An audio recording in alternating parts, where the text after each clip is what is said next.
So may nag-raise hand sa Zoom. So titingnan nito sino to. Kirk Sato. Kirk Sato, good evening. Good evening, bro. May tanong na ako. Sige, go ahead, bro. Go ahead, bro. Hindi ako magaling mag-Tagalog ba. Bro, about ito sa bro, recent issue ba about death penalty. Car back, saw simple hand. So first, may quote din yesterday ata si Father Socrates Villegas about bago daw siya mamatay, sana mamatay muna yung mga kurakot. At isa pa, sa Western world or Western culture dun sa US, I have a lot of friends sa US din, usually apologetics din, that they are in favor of death penalty for as long as it's justifiable. But kasi dito din sa Pilipinas kasi bro, madami kasing prejudice, let's say, na-judge na kasi yung tao. Usually yung mga Catholics, conservative ones din, na-judge sila kasi they are in favor of death penalty without looking into the reason bakit sila in favor doon. Kasi sabi na, hindi yan teaching sa Catholic, which is really wrong bro, because nababasa ko din dito sa early church din that there are two instances sa death penalty bro, sa which the early church teaches. First is, yes, they are not only intrinsically evil, yun yung isa. Yung pangalawa, but also that it is also positively justified on account of civil justice. So, example, di ba, yun yung sinabi ni Justin Martyr, siya yung nag-acknowledge sa these two facts.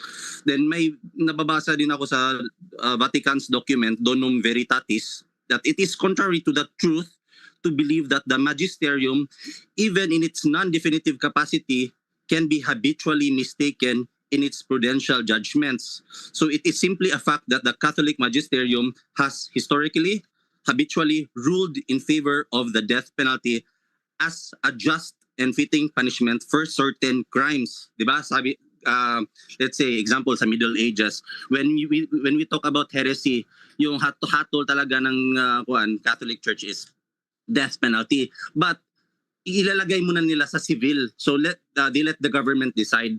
But again, we are about pro-life, we're about saving lives. But again, the magisterium itself is when we speak about death penalty, it's justifiable siya when it comes to the magisterium. Tapos, di ba, sabi ni, kaya nalilito ba yung mga tao ba, let's say, sabi ni Father Sok, tapos sabi ni Pope Leo about the death penalty na let's focus muna on other issues na sinet aside niya muna yung death penalty. Kaya nalilito yung mga Catholics bro, let's say ako nalilito sa Filipino kasi parang dinajudge na ako kasi hindi naman ako in favor of unjustifiable death penalty, but when we say it's out of hand ba kasi di ba, strong times create weak men create strong times, di ba, mga ganun. Nasa weak times na kasi tayo bro, kaya nasa weak times na kasi tayo kasi mahina na yung morality ng mga tao ba. So ano masasabi mo doon? Okay, ating ibigay yan kay Brother Junre. Brother Junre. Ba't mo nasabi bro, nasa weak times na tayo bro? Ano ang batayan mo? Paano mo nasabi na weak times na tayo? Para lang maklaro ko lang yung ano mo. Paano mo nasabi na nasa weak times na tayo? Ano yung mga basihan mo? Kasi bro, when it comes to let's say certain moral issues na bro, ang dami nang natitiwalag. Let's say when we talk about when we talk about let's say LGBT, when we talk about radicalism, let's say ang dami nang nag-embrace ng illegal immigration. Let's say illegal immigration. Then these illegal immigrants, they're not fleeing from war, bro. Like literally, may documents na. They are not fleeing from war. They are really illegal aliens. Tapos sinasabi nila na they're fleeing from war, which is false. So let's say, but the Catholic Church, some Catholic churches, ayaw nila bumigay ng point sa ganitong issue ba? Kasi Again, when we embrace this modernization, bro, like ganito, tayo yung nadadamay, let's say sa western world na, let's say look at UK, look at France. They are welcoming illegal immigration. Tapos ano nang nangyayari? Sharia law has brought upon them. Sino yung kawawa? Yung mga natural, yung mga talaga mga taga UK, taga France, bro. So You mga mean ganito ba? bro, you are categorically accusing the church that the church not teaching heresy? Wala, bro, hindi naman ako nagti-teach ng hindi ko Kasi sinasabi. yung kasi yan, ang bro. pagkasabi mo kaganina eh. Yung kasi ang dating ng iyong na ang dami ng tumalikod dahil parang sa tingin mo mali ng tinuturo ng simbahan. Yun ang parang ang dating sa akin Kaya tinanong kita bakit mo nasabing weakest time, no? Paano magiging weakest time kung ipinagkatiwala ng Diyos ang tao sa simbahan? Unang-una, basahin muna natin sa Pahayag 2:7. Maaari na nagkamali lang tayo ng unawa sa mga pahayag ng church fathers o ng simbahan. So doesn't mean na there was a time or such time na ang tinuturo ng simbahan dogmatically, lalong-lalo na sa faith and morals, ay mali. Mali yan, no? Kasi in Revelations 2:7, kung naniniwala ka sa Biblia, ito ang malinaw na sinabi ng Apostol na Juan. Ang lahat ng mga pandinig ay makinig sa sinasabi ng Espiritu sa mga iglesia. Sa iglesia tayo makinig. So how come na idadamay mo ang iglesia sa kamalian ng mga tao sa pagpili nila kung ano ang mali at tama? Tandaan natin, in Galatians 5:13, tinawag tayo sa kalayaan. Ang lahat ng tao, Kristiyano man hindi, tinawag yan sa kalayaan. May kalayaan sila na gawin kung ano ang gusto nila. Ang sabi ni St. Paul, huwag niyong gawin yung makalayaan nyo na hahantong sa inyong kasalanan. Yung mga LGBTQ, o ano man yung mga issue na nire-raise mo, tapos para bang mas kinakatigan mo yung mga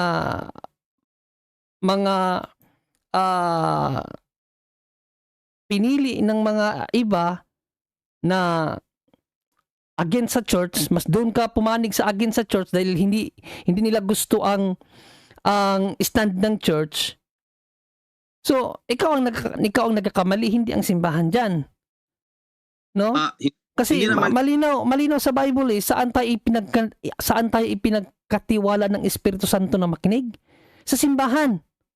Then, I don't think so na there was a time or such time na ang simbahan nagturo ng mali sa kahit anong panahon, bro. Bakit?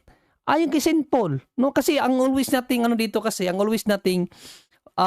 barometro ang Bible. Because this is the word of God, no? Ibinigay niya sa atin ito, 2 Timothy 3:16. Ano ang sabi ni St. Paul sa kanyang sulat sa mga taga-Efeso? No, maari ba na magturo ang simbahan ng kamalian when it comes to faith and morals? O basahin natin itong Ephesians 3:10. Ano ang kapangyarihan ng simbahan, bro? Basahin natin sa iyo. Hindi basta-basta ang kapangyarihan, yung wisdom ng simbahan, don't question it. Bakit? Ano ang sinabi ni St. Paul? Ito. Ginawa niya ito upang sa pamamagitan ng iglesia ay maipakilala sa mga pinuno at mga may kapangyarihan. Ibig sabihin, mga presidente yan o ano pa mang uri ng pagkapinuno, pinuno man ng LGBTQ yan o ng mga pinuno ng kahit anong sektor, no? Makapangyarihan sa sangkalangitan ang walang hanggang karunungan ng Diyos na nahayag sa iba't ibang paraan. Ang walang hanggang karunungan daw ng Diyos, bro, nahahayag sa iba't ibang paraan, no? Ito, ang walang hanggang karunungan ng Diyos, no? Nahahayag sa iba't ibang paraan sa paano? Sa pamamagitan ng iglesia. Sila ang pinagkalooban ni God ng wisdom na makaunawa sa mga sitwasyon, even nga yung mga hindi natin maunawaan na pangyayari sa langit. Hindi natin nakikita na pangyayari sa langit kung sino yung naging santo doon. Simbahan nga ang nagpapahayag niyan eh. Yan ang kapangyarihan ng simbahan. Yung wisdom ng simbahan, ikaisa niya dyan ng Holy Spirit. Kaya nga sinabi doon sa binasa natin kaganina, makinig sa sinasabi ng Espiritu Santo sa iglesia.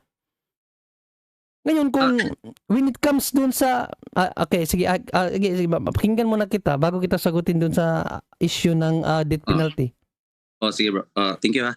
Hindi naman ako tutol dyan bro, but let me say when one speaking not ex cathedra ba, let's say interviews, hindi naman yan ex cathedra, di ba? Naniwala ka dyan o hindi, di ba? Alin Diba? ang hindi ex cathedra?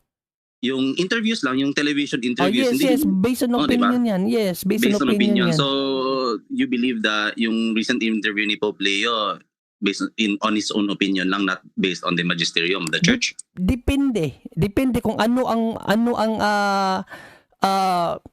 kino-quote mo na interview niya. Kasi minsan ang Pope, although interview yan, sumasagot sila based on the dogma. Unless kung literally sinabi ni Pope Leo sa kanyang statement na this is my own opinion, like ni halimbawa ni Pope Benedict XVI sa kanyang ipinahayag na theological opinion. Sabi niya, sino mga theologian o katoliko, pwede niyong i-debunk ang aking mga sinasabi sa aklat na yan. Kasi opinion ko lang yan. So kung ganun ang pagkapahayag ni Pope Leo, pero sinabi ba niya na opinion lang niya or baka ikaw lang din ang nag-interpret sa kanyang sinabi? Hindi bro, kaya nga, yan yung nag-lead sa question ko, kaya nagiging weak times kasi wala kasing parang stand ba about this so opinion mo yan, sinabi ba niya bro na weak times na tayo ngayon or ikaw lang nagsabi nun? Hindi naman bro, based on statistics lang, because let's say Christians in Nigeria, 'di ba? Walang stand yung Catholic Church about like the official official news talaga ngayon about the issue in Nigeria. Wala talaga. We are silent ba? The issue about the LGBT celebrating mass in the Vatican. No, mayroon ng ano bro, mahabang panahon na may stand ang church sa LGBTQ. How come sinasabi mo na sa Nigeria silent ang church? May stand na ang church diyan. Hindi mo lang siguro alam. Even in the Bible, may stand ng Bible sa mga LGBTQ. Ano ba ang issue mo sa LGBTQ? Liberalism bro. Let's say yes, I know liberalism. Pero States, bakit parang kinukontra mo ang simbahan dahil sa pagkatig mo sa LGBTQ? Ano ang problema mo sa turo ng simbahan na para bang tinatamahan ng LGBTQ? Ito bro, in the United States bro, the statistics itself lang din bro. Statistics. I'm not making this up. Wait bro. When you say the state of United States, anong United States, tumutukoy ba ito sa simbahan na nasa United States o yung batas ng United States? Yes bro, the churches in the United States. Okay, bro, ano ba? Bakit anong meron?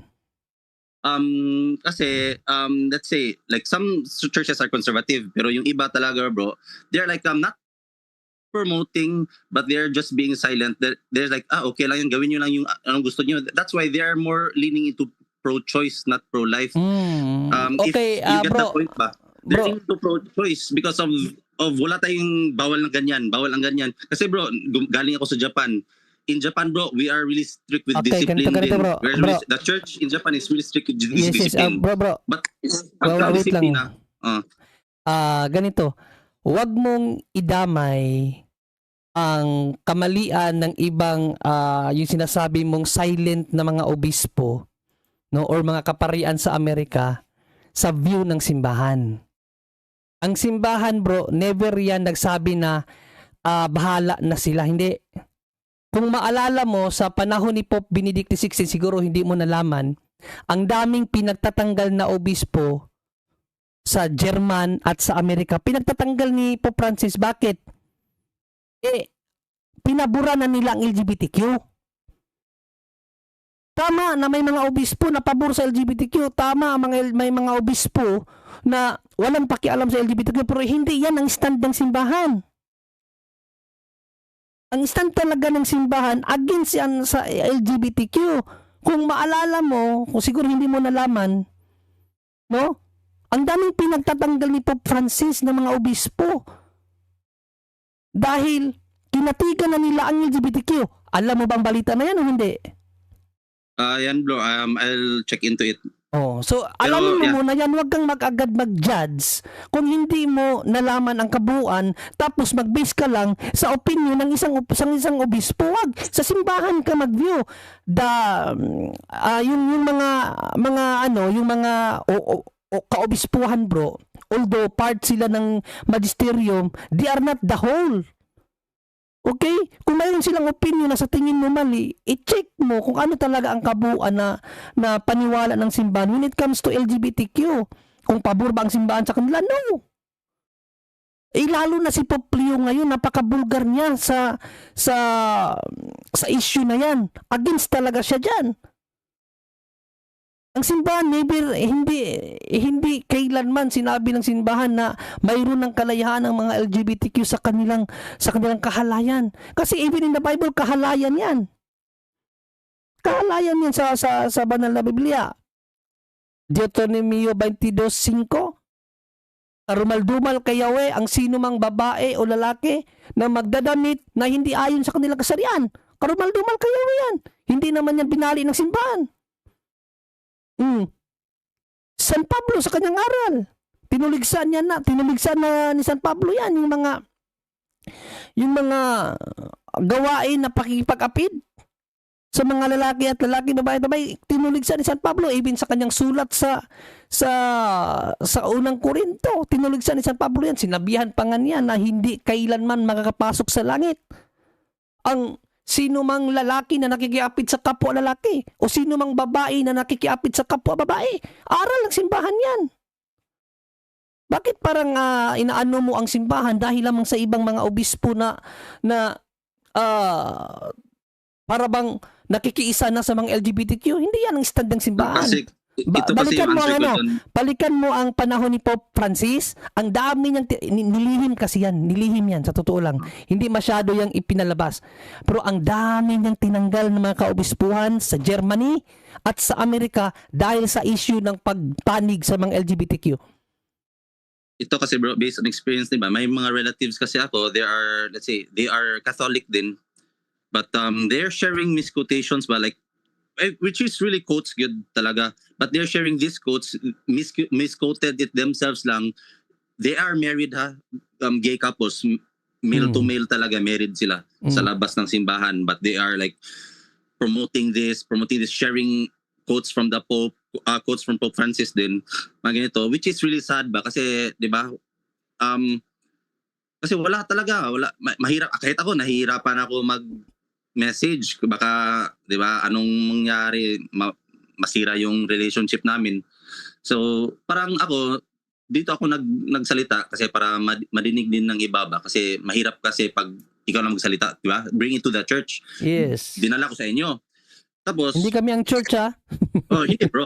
Bring it to the public na lang yun. So, yun na lang, sige. Sige bro, my point ka, but let's see, that is my 2 cents lang ba? So, about the death penalty din bro, anong masasabi mo? Kasi, Okay. Yes, una about dun sa mga relatives mo bro na hindi mo kayang it's your job or it's your it's your burden, no? It's your cross. Sabi nga ni Panginoong Jesucristo, ikaw since nasa larangan ka na ng paghahayag ng katotohanan, ang sinabi ni Panginoong Jesucristo sa Mateo 16:23 na ang sino mang sumunod sa akin hayaang dalhin ang kanyang krus. Krus mo yan. Okay? So, ang gawin mo, tingnan mo anong pinakabuod na aral ng simbahan when it comes sa bagay ng LGBTQ. Pagsabihan mo talaga yung relatives mo. Makinig man sila o hindi, at least nasabihan mo na. Hayaan mo sila kung hindi sila makinig. Dahil in Ezekiel 3, ang sinabi ni Yahweh, Ezekiel, kapag sinabihan mo ang mga taong ito at hindi nakinig, pag sila'y namatay, wala ka ng panagutan sa akin. Pero kapag hinayaan mong mamatay ang mga taong ito sa mga kasalanan at hindi mo pinagsabihan, ikaw ang mananagot sa akin. Okay? So, dahil nakita mo na mayroon ka palang mga ganyang relatives na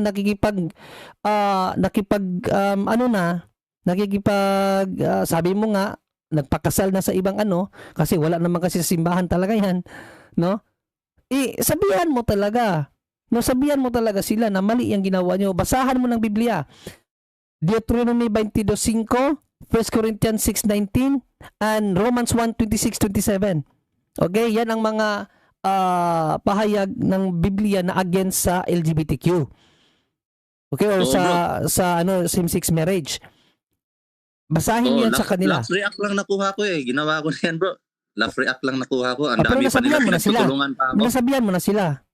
Pinagtutulungan pa nga ako eh. Okay, Kasi alam okay ko na yan, yun, bro. Sin of omission tawag yan eh pag hindi mo sinasabi. Yes, information yan. Ang importante doon, nasabihan mo na. Then sabi ko ganina in Galatia 5:13, St. Paul sa kanyang pangaral, sabi niya sa mga Kristiyano, tinawag kayo sa kalayaan. So, kalayaan nila yan. Kalayaan nila na ginamit nila sa kasamaan. Now, pray for them. Nasabihan mo na eh. Just pray for them. Kasi, kaya nga, sa panahon ni Pope Francis, nagbigay siya ng blessing sa mga LGBTQ. Tinuriksa pa nga si Pope noon eh. Pope Francis kasi daw, bakit daw ibinibless na ang mga couple? Mercy blessing po ang tawag doon. No? Na ang blessing na yon hindi para bigyan sila ng authority na malaya na sila sa kanilang ginagawa. Hindi. Yun ay blessing na ang awa ng Diyos maano sa kanila, maiparamdam sa kanila, at yung awa na yun ang magka-convert sa kanila na iwanan ang mali nilang pamumuhay. Kasi hindi na talaga natin yan sila mapagsabihan ng basta-basta na lang without the help of the grace of God. Okay? So kaya ang simbahan, sa lahat ng mga lumalapit, kahit pa mga same-sex couple, lumalapit sa simbahan, humihingi ng blessing, binibigyan na siya ng simbahan. Pero ang blessing na yon, hindi pagpapahintulot sa kanilang mga gawaing kasamaan, kundi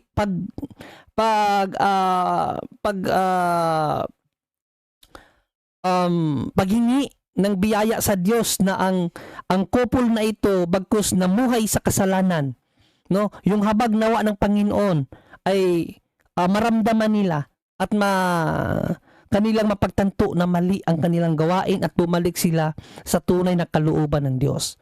So yun ang aral ng simbahan, bro. Okay? So pagdating naman doon sa pakiulit mo ngayong issue mo about sa death penalty.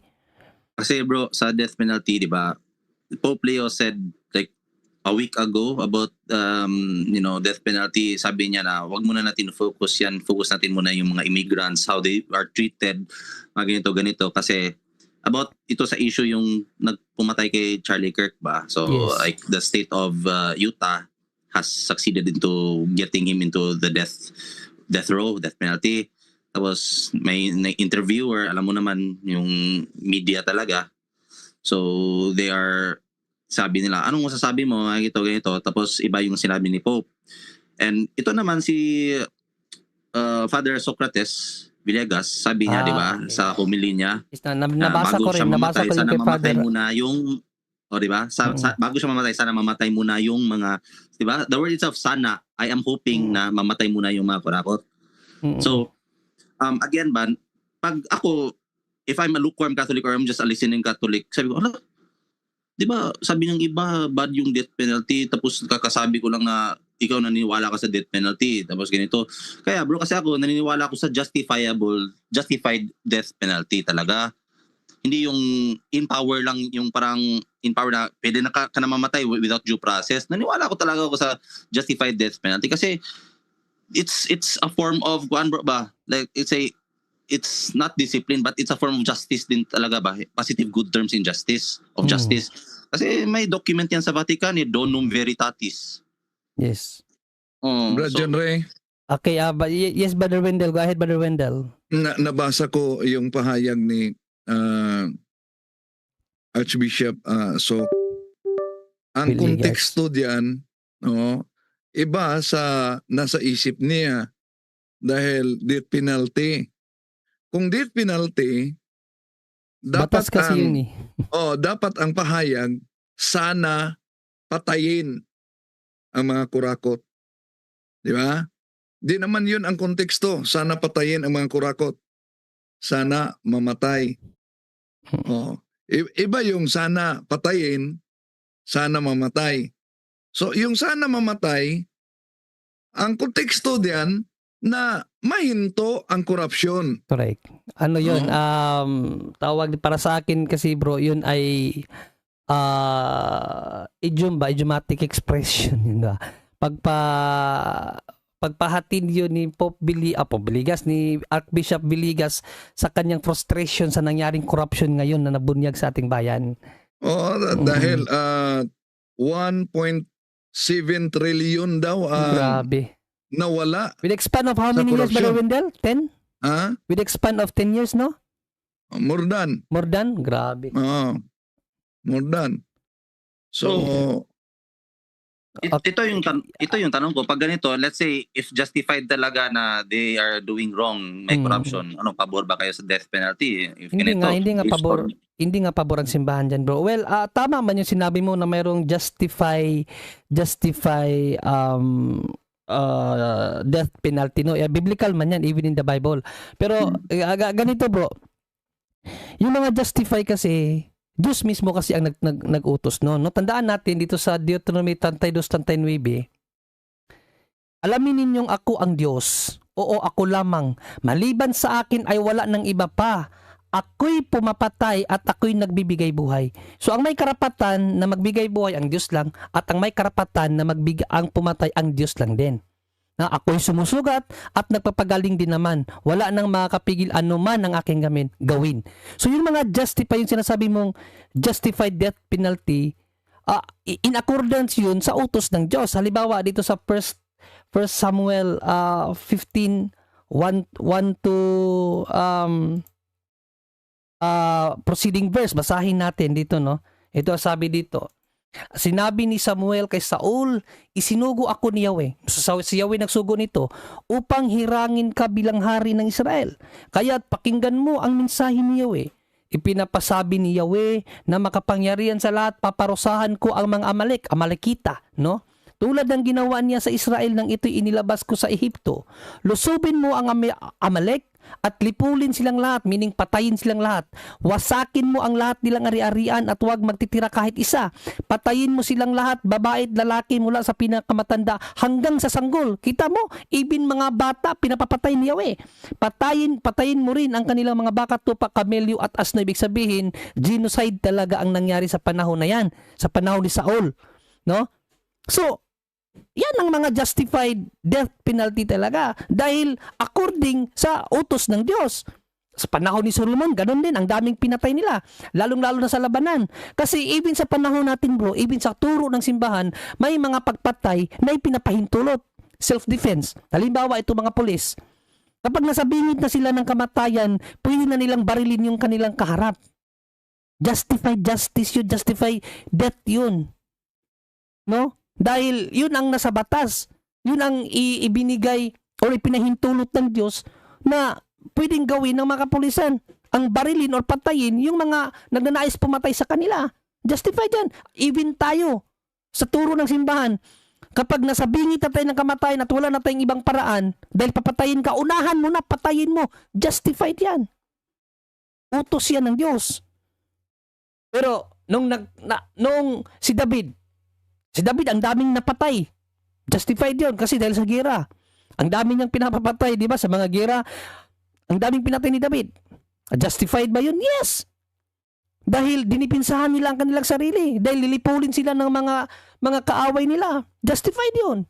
Pero, tingnan mo, nung nagkaroon siya ng pagnanasa kay Bathsheba, na si Bathsheba isang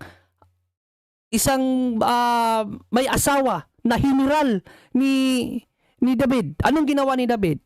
Inutusan yung general niya na makipagdigma at siya yung mangmuno para talagang siguradong mamatay yung kanyang general. Anong nangyari? Namatay nga. Ngayon, inasawa niya si Bathsheba. Oh, natuwa ba ang Diyos doon? Wala. Pinuntahan siya ni Nathan. Hoy David, nagkasala ka sa Diyos dahil pinapatay mo yung general mong asawa ng kinakalaguyo mo ngayon. Ano sinabi ni David? Patawarin nawa ako ng Diyos sa aking kasalanan. Galit na galit ang Diyos sa kanya. O ngayon, pinatawad ka na ng Diyos pero may kabayaran. Anong kabayaran? Ang pinakamamahal mong anak mamamatay. O, natuwa ba ang Diyos dahil si David pumatay ng isang general para lang makuha ang kanyang asawa? Hindi. Hindi justified 'yon. Ngayon, ito bang pagpatay sa mga corrupt justifiable ba yan? Hindi. Hindi bro, kasi tandaan mo, naniniwala tayo na the only itong tinatawag nila na constant change in this ano ba yun, yung ang natatanging bagay dito sa mundo, nakalimutan ko yung pinaka na ang pagbabago. Ibig sabihin ang tao talaga mayroon yang turning point ba na magbago. No? Ang tao mayroon talaga yung turning point na magbago. Ngayon, kung hindi man talaga siya magbago hanggang sa kanyang kamatayan, pananagutan niya yun sa Diyos. So yun kasi ang ina-after ng Diyos at ng simbahan. Lahat kasi ng tao binibigyan ng Diyos ng chance. Pakita ko sa iyo, basahin ko sa iyo. Lahat ng tao, even ang mga masasama, papakita ko sa iyo. Pahayag 2:18 hanggang 23. Gaano kasama tong babae na ito? No? Basahin natin ha. So, isulat mo sa anghel ng iglesia sa Thyatira. Anghel ng iglesia, obispo to. Obispo ito hindi yan anghel na katulad ni Manalo. Ito ang pinapasabi ng anak ng Diyos. Sino yung anak ng Diyos? Si Kristo, di ba? Na may mga matang parang apoy na nagliliyab at mga paang kumikinang na parang tansong pinakintab. Nalalaman ko ang mga ginagawa mo, ang iyong pag-ibig, katapatan, paglilingkod at pagtatyaga. Nalalaman kong ang ginagawa mo ngayon ay higit kaysa noong una. Ngunit ito ang masasabi ko laban sa iyo. Pinapayagan mo si Jezebel. Si Jezebel, ano ba ito si Jezebel? Ang babaeng nagpapanggap na propeta. No, babaeng nagpapanggap na propeta. Naturuan at linlangin ang aking mga lingkod upang makiapid, kumain ng pagkaing inihandog sa mga Diyos-Diyosan. Ibig sabihin, yung mga lingkod ng Diyos naging corrupt dahil sa babaeng ito na si Jezebel na nagpapakilalang propeta. No, gaano kasama ang lingkod ng Diyos naging corrupt dahil sa babaeng iyan. No? 21. Binigyan ko siya ng sapat na panahon. Diyos mismo bro, no? Nagbigay ng sapat ng panahon sa isang babaeng napakasama, no? Na naging dahilan sa korupsyon ng kanyang mga lingkod.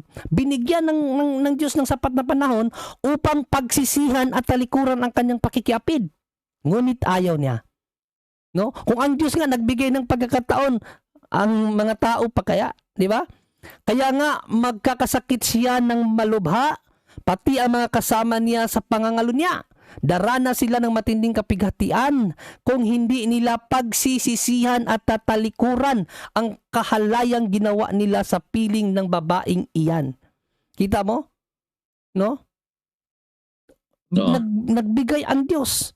Nagbigay ang Diyos ng sapat na panahon. Sapat na po, may sapat talaga na panahon na ibinigay ang Diyos para sa mga makasalanan kahit kurap pa yan. Dahil isa lang ang gusto ng Diyos sa ating lahat ng mga tao. Lahat kasi tayo dito po, biktima ng demonyo. No? Sorry. But kasi wait lang bro. Okay, bro. Tapusin ko lang muna. No, para mas maunawaan mo ba na the reason ang simbahan against sa death penalty dahil unang-una, ano ba ang moral law? No? Ang moral law, wala talagang pagbabago yan bro. No? So, sa 10 utos, ang isa doon ang sinabi ng Diyos, huwag kang pumatay. Utos ng Diyos yan sa mga tao. Tapos, sino ka ba para kontrahin ang Diyos dahil lang sa nakikita mong sabi mo, weakest link na tayo ngayon dahil sa mga pangyayari. Kukontrahin mo na ang Diyos at gagawa ka na ng sarili mong batas na gusto mo na ang death penalty. Ayaw nga ng Diyos yun eh. Di ba sino ba ang dapat masunod? Ikaw bro o ang Diyos? Tanungin mo na kita. Oh, siyempre ang Diyos bro. Oh, siyempre ang Diyos pala eh. Bakit mo kini-question ang simbahan? Bakit ayaw pa pumayag ang simbahan sa gusto ng gobyerno na magpataw ng batas kamatayan sa mga korap? Ayaw nga ng Diyos yun. Kasi ang Diyos nga mismo nagbigay ng sapat na panahon sa mga korap na lingkod niya Dahil sa babaeng propeta na nagngangalang Jezabel. Di ba? Diyos na mismo. Sino yung Diyos na yun? Ang anak ng Diyos yun, si Panginoong Jesucristo. Ano ba ang isa sa aral ni Kristo, bro? O, basahin natin ang isa sa aral ni Kristo. Sa Juan 3:15, ano ang aral ni Panginoong Jesucristo? John 13:15, anong sabi niya dito? Basahin natin. Sabi ni Panginoong Jesucristo, binigyan ko kayo ng halimbawa upang inyong tularan. Binigyan tayo ng halimbawa ng Diyos upang ating tularan. Sabi niya, binigyan ko sila ng sapat na panahon. Tapos tayo hindi makapagbigay ng sapat ng panahon sa mga kurap. Di ba? Hayaan natin ang hustisya na gumulong. Ganun talaga. Nangyari na nangyari. Pero wag tayong mag-focus masyado sa material appearance lang ba, na dahil naparusahan na ang nangurap, akala mo kalugod-lugod yun sa Diyos, magiging masaya ka dahil yung kalaban nating kurap namatay na. Hindi yung kalooban ng Diyos. Ayaw niya na sumaya ka dahil namatay yung mga kaaway mo, no? Dito sa Kawikaan, para ano ka, no, para yung bang mindset mo ba maiba, no? Basahin natin yung mga biblical perspective or yung tinatawag na biblical tawag dito, biblical principle, no, kapatid. Sabi dito, huwag mong ikagalak ang pagbagsak ng iyong kaaway ni ang kanyang kapahamakan. Kapag ginawa mo iyon, magagalit sa iyo si Yahweh. Ikaw pa pala ang pagagalitan ni Yahweh pag ginawa mo iyon Sila'y hindi na niya paparusaan. Mas gugustuhin mo ba yon? Ikakatuwa mo na namatay yung mga kinikilala nating kalaban sa lipunan dahil sa kanilang pangungurap, naparusahan sila ng kamatayan. Ngayon ikaw sasaya ka kasi wala nang kurap. Paano ngayon ang salita ni Yahweh? Sabi niya, huwag kang magalak kapag may nangyaring kapahamakan dyan at kinatuwa mo sa taong yan. Imbis kasi na ipanalangin natin yung kurap na mga tao na yan para mabago sila, para kahit man lamang purgatory pag sila'y namatay, at least mapunta sila doon, makapasok pa sila sa langit. No? So, mas gugustuhin mo bang kagalitan ka sa Diyos? Para lang kung sabaga, makuha mo yung gusto mong kasiyahan na nakita mong pinatay ang kurap na isang tao? Ayaw ng Diyos ng ganun masiyahan ka sa kamatayan ng isang taong kinikilala mong kaaway. So, hindi natin pwedeng pirsahin ang simbahan na pumanig sa death penalty. Kasi sabi ko nga sa iyo kaganina, the fullness of wisdom when it comes to faith and morals ay nasa simbahan. Kung ako nga nalaman ko ang mga bagay na ito, how much more ang simbahan? Nasa kanila ang fullness of truth, 1 Timothy 3:15.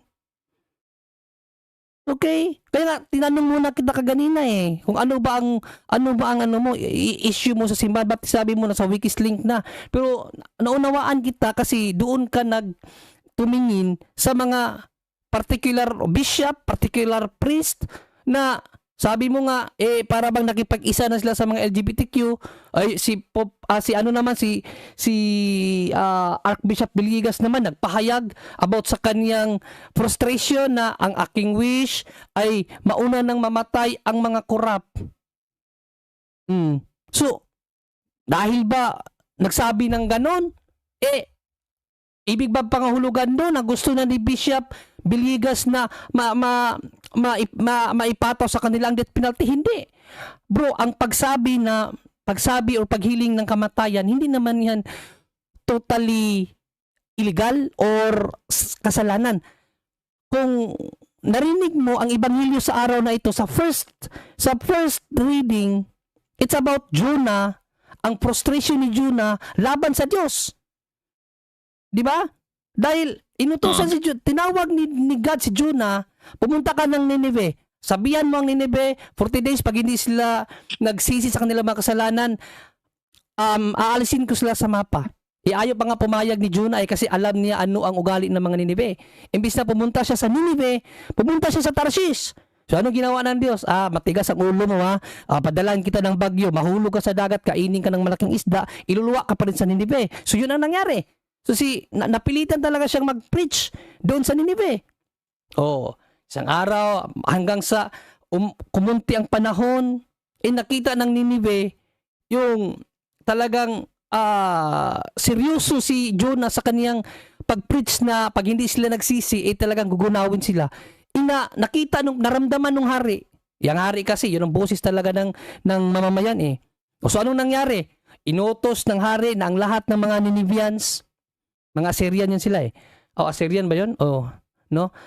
Mga Assyrian sila, na lahat sila, kailangan magsuot ng sako, maglagay ng abo sa noo, at magpakumbaba, humingi ng kapatawaran sa Diyos.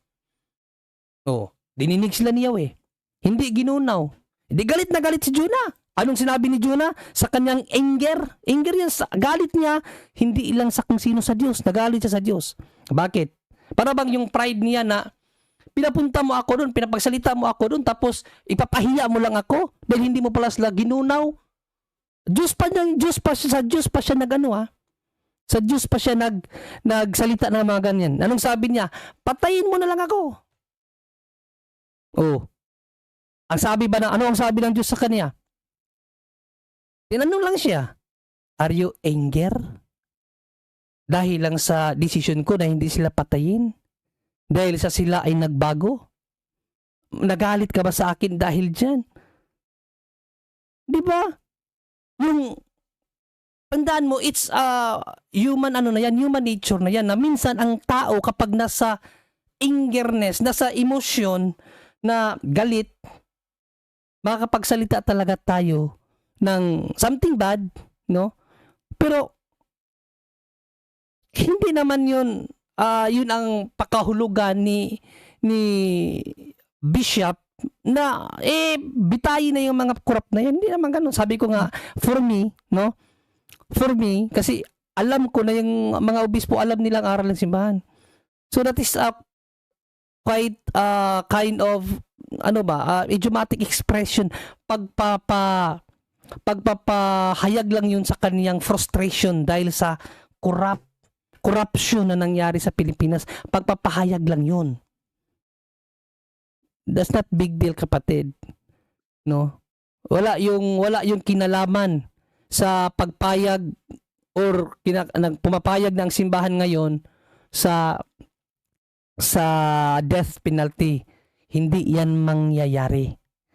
Dahil ang dogma, wala pa ang simbahan, ang dogma na huwag magpatay, umiiral na. Diyos mismo ang nagsabi, huwag kang pumatay. So naunawaan mo ba, kapatid? Naawaan ka naman, bro. But depende naman yun sa wag kang pumatay, bro. Di ba? Anong term nun? Kasi wag kang pumatay, yung pumatay means like murder, kill na murder. Hindi yung kill for the justified killing, di ba? Dalawa yan sa wag kang pumatay. Hindi naman sabi na tutuwa ako pag mamatay sila. Yung sense na we feel justice ba? Yung na-justified na talaga yung ginawa nila. Hindi naman yung natutuwa tayo. Siyempre, di ba? Out of frustration, out of ganun. Out of frustration ko din. Hindi lang ako, sana mamatay sila, matutuwa na ako. Hindi ako ganun. Kwan yun sadista yan, bro. Yung sa akin lang, justified na talaga. I mean, because there should be an example to know one's mistakes din. Kasi napapasa yan sa ibang tao Napapasa yung ganitong culture Ay, hindi naman tayo mamamatay. Pasa na yan. So, sinong kawawa, di ba? Yung mga tao, sinong ma-oppress? Yung simbahang Katoliko. Sino yung ma-persecute? Simbahang Katoliko pa din sa mga ganitong klaseng tao, di ba? Yun yung ibig ko lang sabihin, bro. Opinion, alam mo bro, opinion mo lang yan. Masyadong malawak, malawak maglaro ang isip mo. Umabot ka na sa mapipersecute ang church, mapoprostrate ang church. Alam mo bro, sa 2,000 years na pag-deal ng simbahan sa klaseng issue, bro, never nangyari yung mga pinagsasabi mo sa simbahan. Hindi naman, bro, pero may mamamatay. Alam mo bro, ano ka lang ngayon, siguro frustrated ka rin sa mga nakikita mo ngayong immorality, nakikita mo ngayong kabalastugan, lahat-lahat na. Lahat-lahat na nandyan na talaga. No, alam ko yan talaga ang nararamdaman mo. Hindi naman ikaw nag-iisa eh. Pero bro, leave it all to the church. Huwag ang sarili mo nating isip ang mangibabaw dito na gusto ko talaga yung justified death penalty. Paano mo malalamang justified yun? Pinagbawal nga ng Diyos. Magiging justified lang ang isang pagpatay, bro, kapag pinahintulot na ng simbahan. Yun nga sabi ko sa iyo, ang pinahintulot na ng simbahan na pagpatay, yung self-defense. Nasa sisi natin yan. Na maging justified ang pagpatay kapag dinipinsahan mo lang sarili mo. Justified yan. Pero magpasa ng batas para pumatay does not make sense, kapatid. Kasi alam mo paano maglaro ang politika. Ang daming madadamay dyan. Nangyari nga yan, yung sinasabi nila na inquisition na ipinapahid sa simbahan. Actually, ang simbahan pa ang lumutas sa issue na yan. Kasi noon, ituro ka lang, nairihiya ka, papatayin ka na ng gobyerno. Nakita ng simbahan yan. Anong ginawa ng simbahan? Nagdaos ng Holy Inquisition. Ano yung Holy Inquisition? Pagtatanong para malitirmin na sino talaga ang mga tunay na salarin. Simbahan ang pumasok para mapigilan yung mga mistaken identity na pagpapatay. Yan ang trabaho ng simbahan, bro. Hindi hinahayaan na mabalahura ang isang batas dahil lamang sa sinabi nito. Yan ang mangyayari, bro eh. Ang daming may impyerno dahil sa batas na death penalty. Kasi paglalaruan yun, bro, paglalaruan yan ng mga politikong walang Diyos. Mga politikong hindi takot sa Diyos. Paglalaruan yan kapag may batas na ganyan. Ganyan kagulo ang politika, bro. Kaya wag nating tayong mga laiko, wag nating pangunahan ang ano ng simbahan, ang tawag dito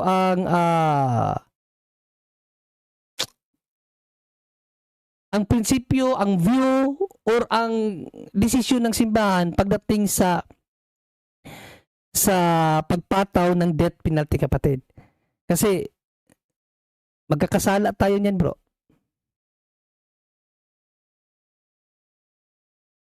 Nawala ba siya? Nawala yata. Oh, yun bro. Thank you bro sa insight bro. But kasi dyan naman naputol siguro.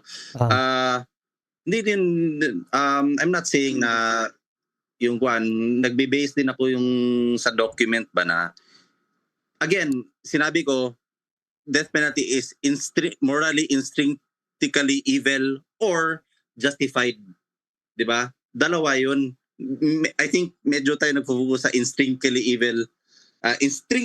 evil portion sa death penalty, hindi yung justified portion ng death hindi penalty. Hindi maging justified, but again, bro. Di naman natin hindi kailan maging justified. Kasi nakita na yan sa kasaysayan. Naging marahas, no? Dati nga weapon. Naging weapon siya sa basta patayin na lang ang tao ng basta-basta. Basta't naturo na may kasalanan, papatayin agad. So, proven and tested na yan sa history. Kaya nga against ang simbahan diyan. No, may ano na ba, mayroon ng kung sabaga, dahil tayo mga tao kasi nag-ano tayo sa nagbe-base tayo sa evidence. Para paniwalaan ang isang bagay, kinakailangan mayroon tayong evidence. Sa history kasi, lalong-lalo na sa panahon noon, Inquisition, no? Umiiral ang batas na 'yan. Ang sibil, ang tawag dito, ang gobyerno sibil, mayroon silang batas sa pagpatay sa mga lumalaban sa simbahan, mga pumapatay din sa mga ibang komunidad. Hukom bitay, hukom patay din. Di ba even sa Pilipinas, yung si Echegaray, pinatay si Echegaray, kawawa, di ba? Wala na siyang second chance. Inalisan natin siya ng second chance ang Diyos nga sapat na panahon ang ibinigay sa mga tao na nagkasala sa kanya. Naging corrupt dahil sa isang babaeng nagpakilalang propeta na si Jezebel. Yung mga lingkod niya, Yung mga lingkod niya. Pero anong sabi ng Diyos? Binigyan ko sila ng sapat ng panahon, tapos ikaw hindi ka makapagbigay ng sapat ng panahon kasi gusto mo talaga hukumbitin na agad, ipasa. Hindi yan ang isip ng Diyos. Pero ang isip ng Diyos, bigyan ng sapat ng panahon. Kapatid?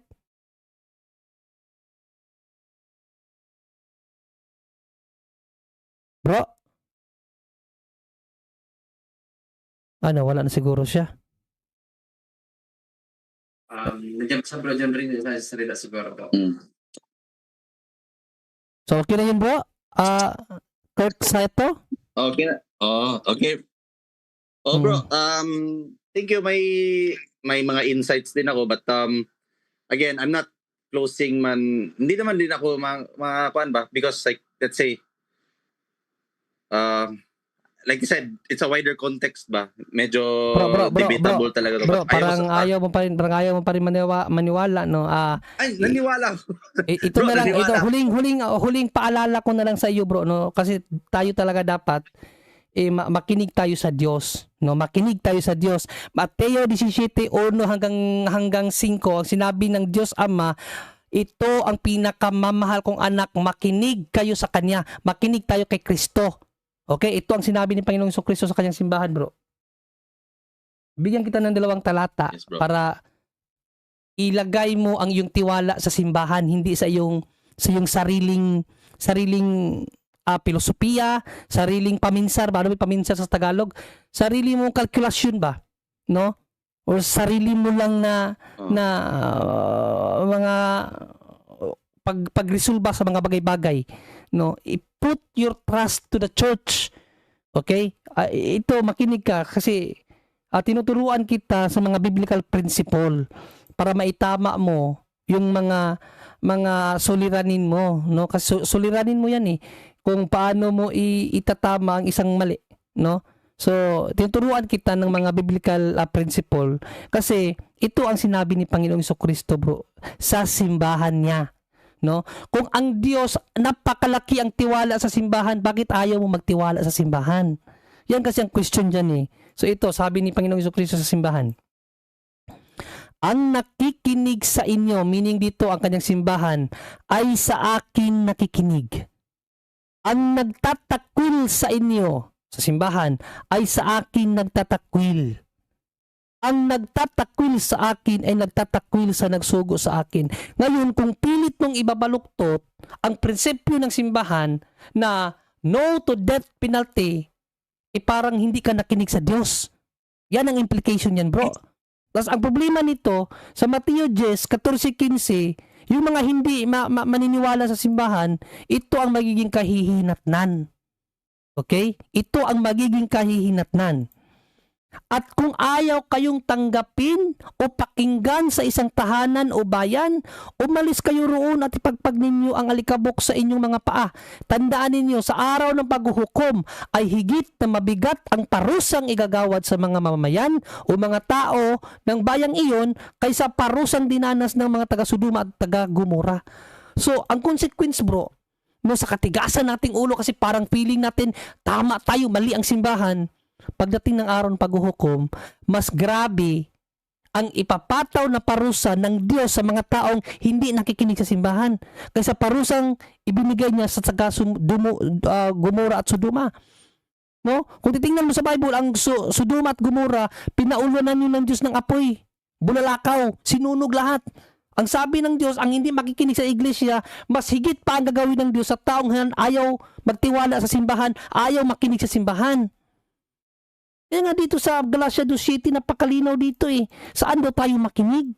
Saan daw tayo makinig? Galatia 2:7, ito yung pinakaunang binasa ko kanina No? Ito, ang lahat ng may pandinig, lahat hindi sinabi dito maliban sa iyo, Kirk.